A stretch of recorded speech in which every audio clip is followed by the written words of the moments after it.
ญวิเชียศาสตร์บานนิเยธาปราสาทออร์โกวอตก่อสร้างล้างดอยมนุษย์ภูกายปรูวิมีเพียบออกจากคลังเปกได้มนุษย์ทอมนาจำนวนมุนมันไอทัวบานจุมเรียบสู้บองปอนจุนรุมจิตทั้งไงนี้ขยิมเลือกโยเพียบออกจ้าในปราสาทออร์โกวอตได้ญวิเชียศาสตร์พิภพโลกเจียชรานเชื่อทาก่อสร้างดอยมนุษย์ภูไกรบองปอนลือหอยประหายมันเชื่อเต้บนไตบนติกติดนี้ขยิมเลือกโยพอตางมวยจุมนวนได้ญวิเชียศาสตร์กำปุงแต่ชงอลระโหดหมกดอลสอบทั้งไงมกบันเจปรับบองปอน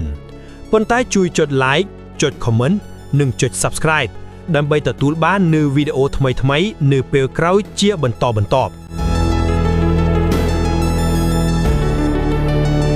ปราสาทองกูวอตเหมือนแมนกรอนแต่เจียปราสาทธรรมดานุเตวีเจียเพาะตั้งในพีบฉลาดไว้ปราปรัญญา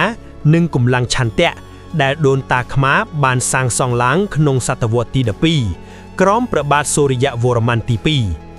วิตรบานสร้างสองขนงระยะเปประแหน30 ชนำปีชนำมวยป้วนมวยรอยมะพรีปีดอยชนำมวยป้วนมวยรอย50ดอยปราประทมอเด็กสายรอบเลียนกูบดอยขมิ้นมาซินตุ่มเนิบขมิ้นแกรนขมิ้นคอมพิวเตอร์ขมิ้นอุปกรณ์วอเวงตุ่มเนิบบรรใต้พีบจะบ้าล่อหนึ่งพีบทมเทงระบาเวียเพื่อเอาแยกวิเชียศาสตร์สมัยนี้เนื้อแต่พิญญาพักอาธานี่จีเอาไว้ได้มนุษย์ธรรมดาเหมือนกู้เถื่อบ้านข้างกรอมนี่เยื้องหนึ่งรีบรอบรอพีบออกจาแต่งนู่ได้แนกวิเชียศาสตร์กำปงแต่ชงอลระโหดมักดอลเปปัจจุบันนี้ตีมุยป่าปวนจะกรือได้ทนหนึ่งเปลวิเลียโดนตาขมายบันจะกรือเลือดได้เรียบเสมอได้เมียนปริมาณเฉียงใบเลียนกูบแมทโดยปราทมอลาเตไรเจียพนัยสำคัญสำหรับกรือทมอหนึ่งได้ใส่ดอรึ่งหวมสำหรับพนัยขังเลยปราสาทองโกวัตเตรบานเลือกลายเลเวติกาขพัวหมปอดดอยประไหลตึกตึง190 เมตรหนึ่งปริมาตรเฉียง5 กิโลเมตรได้มันตรำไตจีนิมิดสัญญาในมหาสมุทรปนเตปันใต้แทมเตียงจีประป้อนบังโหตึกหนึ่งกาปียกาเหล็กลงปิดตึกจุมนนในระเดวาซาเตียดพองขมิ้นซีมองขมิ้นได้ต่อประจอบขณีปันใต้ทมอแต่งออเตรเรียกอ่อยขณีอย่างตึ้งแน่นดอกถนักสมใบจ้องกำบัดกอมันอายจะโจกันไหลทมอต่อประจอบขณีบานได้ระหดดาวสอบทั้งไงนี่ปราสาทเนื้อแต่ช่ออย่างรึงมวมอ้อเจียงปรำบุญโรยฉน้ำตัวใบมินเพลี้ยงทะเลือกหนึ่งกรัวตึกจำนวนก็ได้เนวิเชียศาสตร์บานปลายปรักกรรมวิธีวิพิราชนาสัมปวนดอแซนตำเนือบหายเนื้อแต่พิญญาพระทารบเบียบได้โดนตาขมายบานแกนเนียตำงุนหนึ่งกำลังตรอมโตรคือจีเพียบฉลาดไว้ได้เหมือนกู้เมียนเนื้อสมัยนูที่ตีปีการดักจันจุนทมอรับเลียนดมปีจำง่าย40 กิโลเมตรโดยขมิ้นมาสินปราสาทอังเกอร์วอตปราทมอกษัตริย์จำนวนปรำเตดบเลียนดมได้ทมอนิมวยเมียนตุมงุนระหดดอนมวยจดปรำตาวน์ดักเจงปีพนมกูเลนได้ในชง่าย40 กิโลเมตรโดนตาขมายบานวิธีศาสตร์ดอชลาดไวมวยนู่คือบานจิกเพลาตึกแวง30 กิโลเมตรดับไปดึกทมอตามตุกหนึ่งดับไรฉลองกัดบังตุนเลซาบหนึ่งตุนเลเซียมเรียบแต่งนี้คือเจกางเงียดอทมเถงได้ตรึกากำลังพลกรรมรอบมือแหน่ทมอแต่งอ้อตรึบานกัดหนึ่งดำรึมไอซอมตังแหนรูกผู้กำขณีโดยขมิ้นสีมังปอนแต่ขมิ้นจนล็อกประเฮาหน้ามวยลายนี่จีเพียบอจารบาโดนตาขมายไอตรึบาน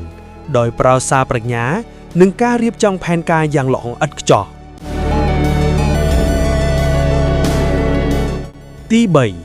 การฉละเนื้อเลือเตียงจุนเจียงหนึ่งรูปอัปสราโดยมีเพียบสมุกสมัยขปุบ่มพอดจุนเจียงคังขนงในปราสาทมีการฉละเจียบรรตัวประแวงเจียงมือปูนแมดกะเร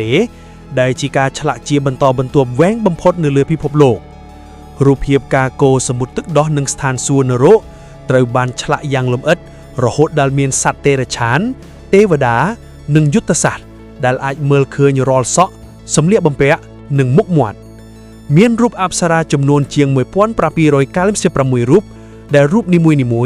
เมียนมุกหมวดเซาะสำเลียบำเปะหนึ่งเอริยาบอดข้อขณีเหมือนด้วยขณีเทการฉละเตียงนี้ทวยล้างโดยใด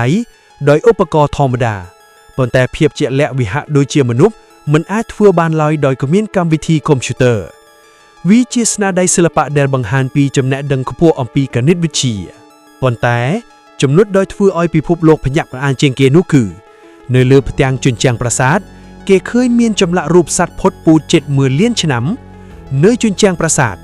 ដែលតាមការវិភាគរបស់អ្នកជំនាញពិភពលោកបាននិយាយថាវាបានផុតពូជពីផែនដីអស់រយៈពេលជិត2 លានឆ្នាំមកហើយសំណួរកើតឡើងថា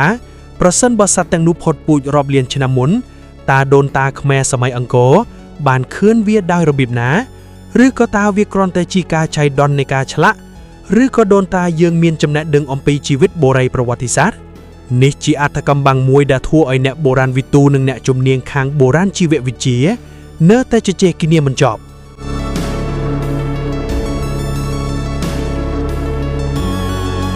ទី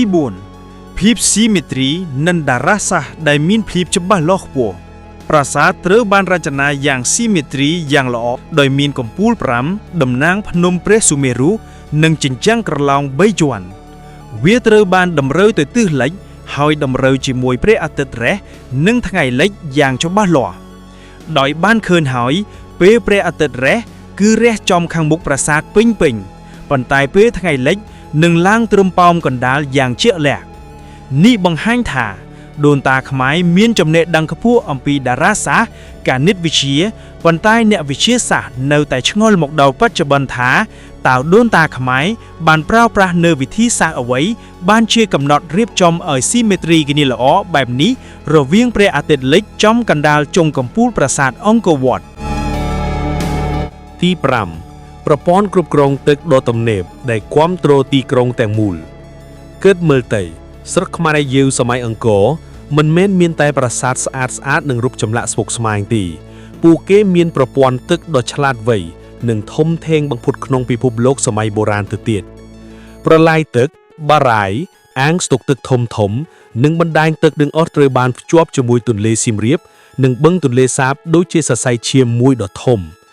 វាមិនមែនជាអាងទឹកធម្មតាទេគឺជាប្រព័ន្ធវិស្វកម្មដ៏ពេញលេញមួយដែលអាចធ្វើបាន3ការងារធំក្នុងពេលតែមួយគ្រប់គ្រងទឹកជំនន់នៅពេលវស្សាទឹកឡើងខ្ពស់ប្រឡាយទាំងនេះស្រូបយកទឹកបន្ថែមកុំឲ្យលិចទីក្រុងរកទឹកសម្រាប់រដូវប្រាំងនៅតាមប្រព័ន្ធប្រឡាយទឹកត្រូវបានបង្ហូរទឹកចេញពីទន្លេសាបដើម្បីផ្គត់ផ្គង់ដល់ជុំវិញប្រាសាទផងនិងដើម្បីផ្គត់ផ្គង់ទឹកដល់អ្នករស់នៅនិងដីស្រែទឹកដែលគ្រប់គ្រងបានល្អធ្វើឲ្យដីមានជីជាតិដាំស្រូវបាន2ដងក្នុងមួយរដូវហើយផ្ដល់អាហារគ្រប់គ្រាន់សម្រាប់កម្មកររាប់ម៉ឺននាក់ដែលកំពុងសាងសង់ប្រាសាទអ្នកប្រាជ្ញជាច្រើនបានប្រៀបធៀបថាប្រព័ន្ធទឹកប្រាសាទអង្គរនេះល្អជាងប្រព័ន្ធរបស់រ៉ូមបុរាណទៅទៀតព្រោះខ្មែរយើងមិនបានប្រើទឹកតែសម្រាប់ផឹកឬងូតទឹកប៉ុណ្ណោះទេគឺបានប្រើវាជាផ្នែកសំខាន់ក្នុងការសាងសង់ប្រាសាទនិងជានិមិត្តសញ្ញានៃជីវិតទឹកតំណាងឲ្យភាពសម្បូរសប្បាយភាពជីវភាពនិងភាពនិរន្តរភាពនេះហើយគឺជាភាពឆ្លាតវៃរបស់ដូនតាខ្មែរដែលដឹងថាត្រូវរស់នៅជាមួយធម្មជាតិមិនមែនប្រឆាំងនឹងធម្មជាតិ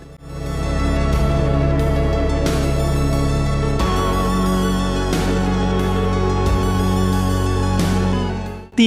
6រយៈពេលការសាងប្រាសាទដែលអ្នកវិទ្យាសាស្ត្រគិតថាវាមិនអាចទៅរួចឡើយប្រាសាទអង្គរវត្តឬប្រាសាទកណ្ដាលនៃទីក្រុងអង្គរមានទំហំ 162.6 ហិកតា